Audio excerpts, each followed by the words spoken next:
Salut tout le monde, c'est Pierre avec vous ici aujourd'hui. Aujourd'hui, notre test, c'est sur la borne de recharge rapide de Petro-Canada. Les nouvelles bornes qui permettent de charger la Kona au maximum de ses capacités. Voilà, je suis arrivé à la borne, la nouvelle borne de Petro-Canada. Et ma batterie est chaude à 30 degrés. À l'extérieur, il ne fait pas très chaud, à peu près 17 degrés. J'ai reçu l'avertissement que je suis en mode de batterie faible à 3%. C'est la nouvelle borne de Petro-Canada qui est maintenant en fonction à Les Cèdres. On peut voir le message qu'il y a sur l'écran pour inviter les gens à commencer.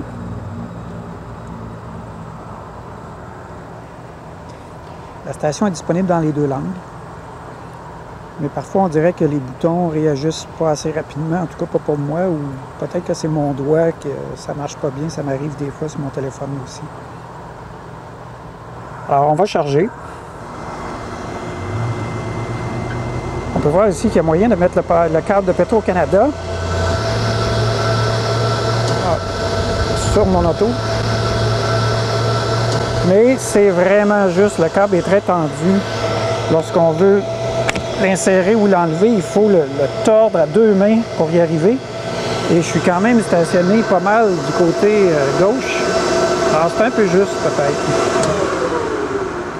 Maintenant, on va regarder à quelle vitesse ça recharge. La borne est en préparation.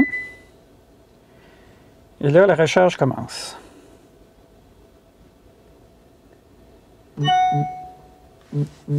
Donc, avec une batterie qui est à 30 degrés, on monte tout de suite à plus de 40 kW. La borne vient de m'envoyer un message sur texto pour me remercier d'avoir chargé, quel endroit que c'est.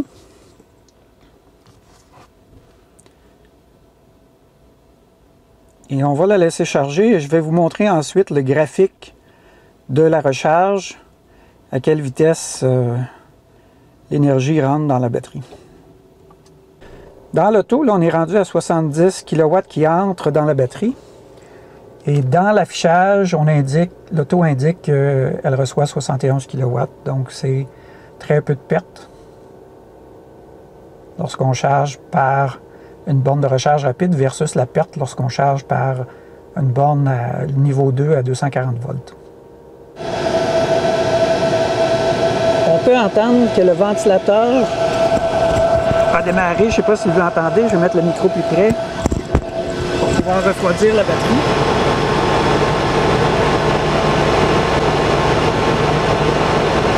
Donc, même si la batterie est seulement à 30, le système a démarré parce que il en demande.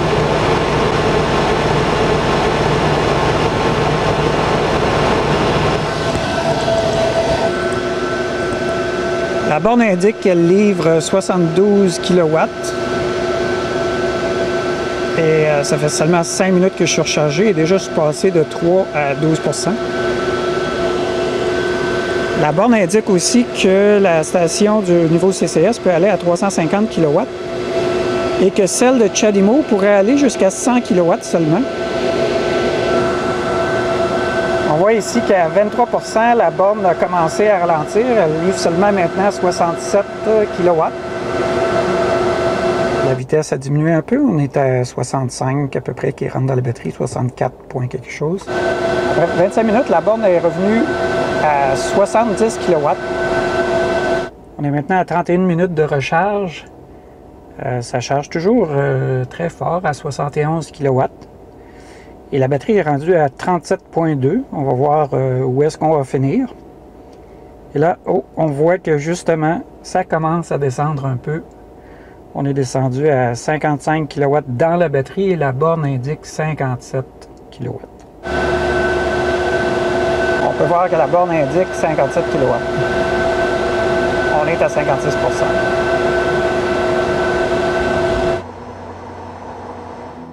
On a maintenant terminé la recharge. La batterie est à 35,5. J'ai aussi reçu un message sur mon téléphone pour m'aviser que la recharge était complétée. le système de refroidissement est arrêté parce que le chargeur ne livre plus d'énergie, donc le système de refroidissement ne fonctionne pas quand l'auto est éteinte.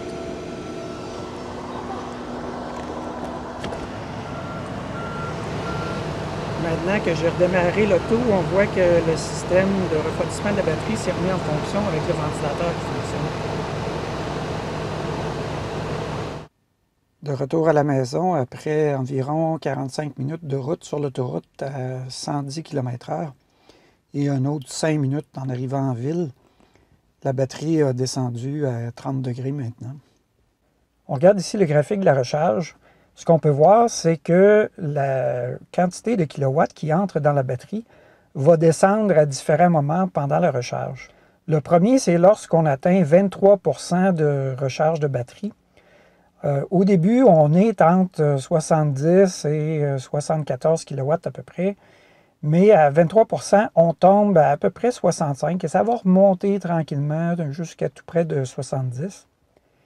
Et lorsqu'on est rendu à 56 % du niveau de recharge, ça va redescendre à nouveau et là, on tombe à environ 55 kW qui entrent dans la batterie, jusqu'à 71 %. Rendu à 71 %, c'est comme sur les bornes rapides standards. Donc, ça descend et ça descend à ce moment-là jusqu'à environ 35 kW, 35-36 kW. Et ça se maintient jusqu'à 76 %. Et lorsque le niveau de la batterie atteint 76 %, on tombe ensuite à peu près à 24 kW jusqu'à temps qu'on arrive à 80 % de recharge. Et à 80, ma recharge s'arrête. Alors, quand on regarde ça, on peut voir aussi le temps que ça a pris pour faire les recharges.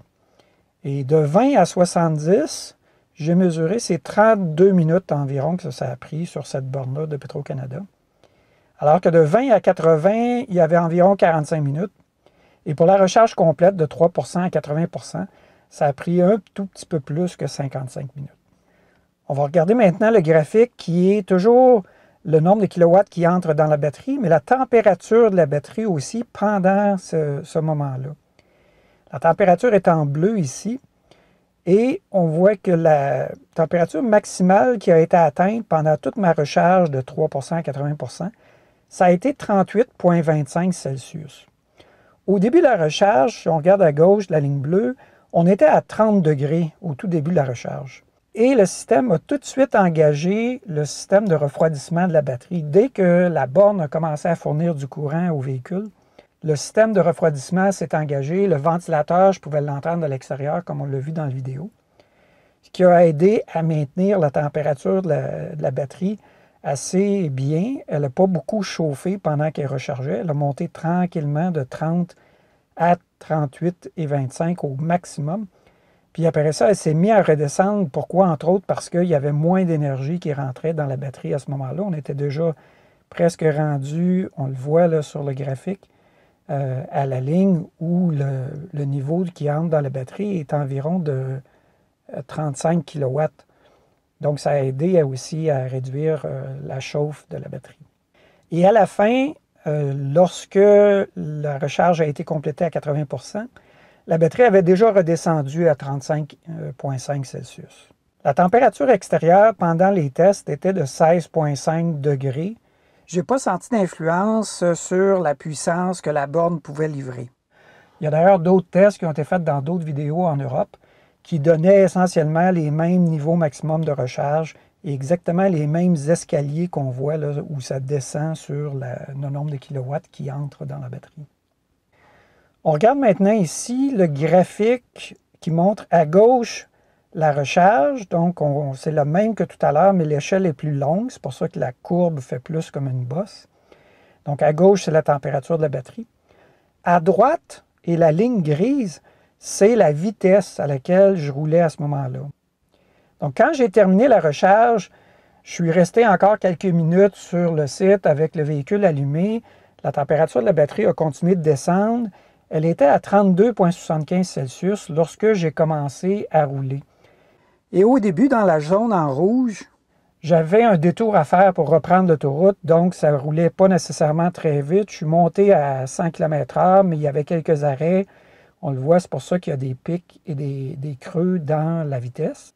Et par la suite, j'ai pris l'autoroute, puis là, on voit que dans la section en rouge ici, j'ai plutôt roulé autour de 110 km/h, 110 avec quelques variations à travers ça. Et lorsque je suis revenu chez moi, ma batterie, après environ 1 heure de route, était déjà descendue à 30 degrés, 25. Un autre trajet ici sur une autre route, celui-là, c'était un trajet où je faisais un long voyage. J'ai fait une recharge comme on voit à gauche. Ma batterie au début de la recharge était à 29 degrés Celsius. Et après ça, pendant la recharge, elle est montée jusqu'à 36,75. Et on voit un petit peu avec le petit carré rouge que j'ai mis à gauche, dès qu'elle avait atteint 36, le système de refroidissement du véhicule avait démarré. Et elle avait déjà eu le temps de redescendre un petit peu avant que la recharge complète et avant que je reparte avec le véhicule. Et par la suite, j'ai roulé dans des zones où il y avait des vitesses assez variables, il y avait des ronds-points, etc. Donc, on voit que j'ai des pics et des vallées dans la ligne en gris qui représente la vitesse.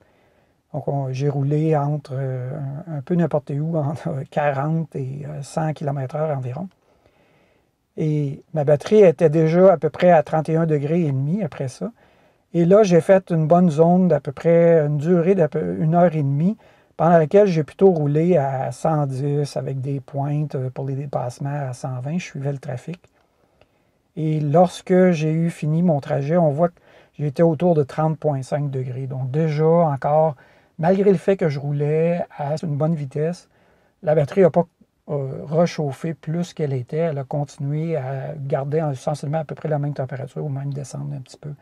Et à l'extérieur, il faisait entre 23 et 24 degrés. Ça a changé un petit peu sur le trajet, mais ça a toujours resté entre ces températures-là. Il y a un dernier trajet ici.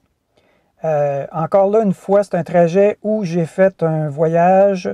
J'ai parti avec la température à peu près à 28 de la batterie. On le voit sur l'échelle de gauche. J'ai roulé à 100, 110, encore là, même des petites pointes à 120 pour dépasser pendant une bonne période. Je me suis arrêté et j'ai rechargé. C'est là qu'on voit la bosse dans la température de la batterie. La batterie a monté jusqu'à 36,25. Et après, j'ai roulé pour me rendre jusqu'à ma destination. Encore là, il y avait des villages, des ralentissements de circulation. Donc, j'ai roulé entre 80 et 100 plutôt.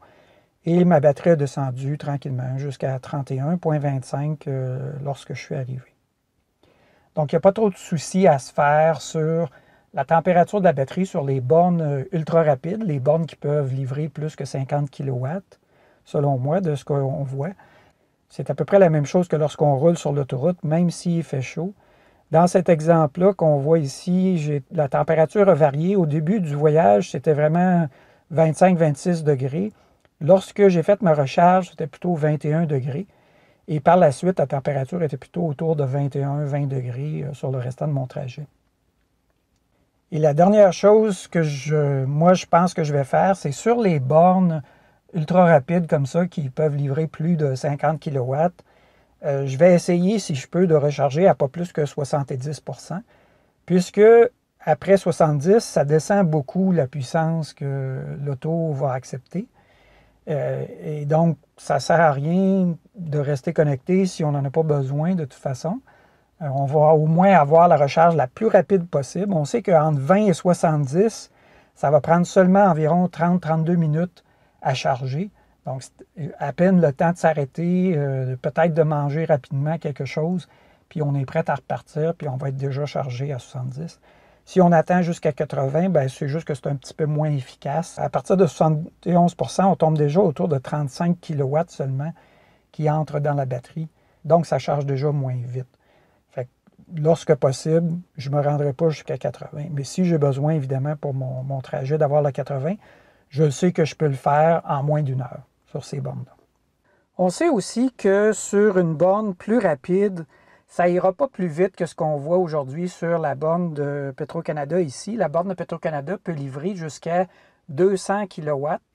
Donc, même si on allait sur une borne qui peut livrer 350 kW ou peu importe, la Kona ne peut pas charger plus vite que ça, c'est son maximum.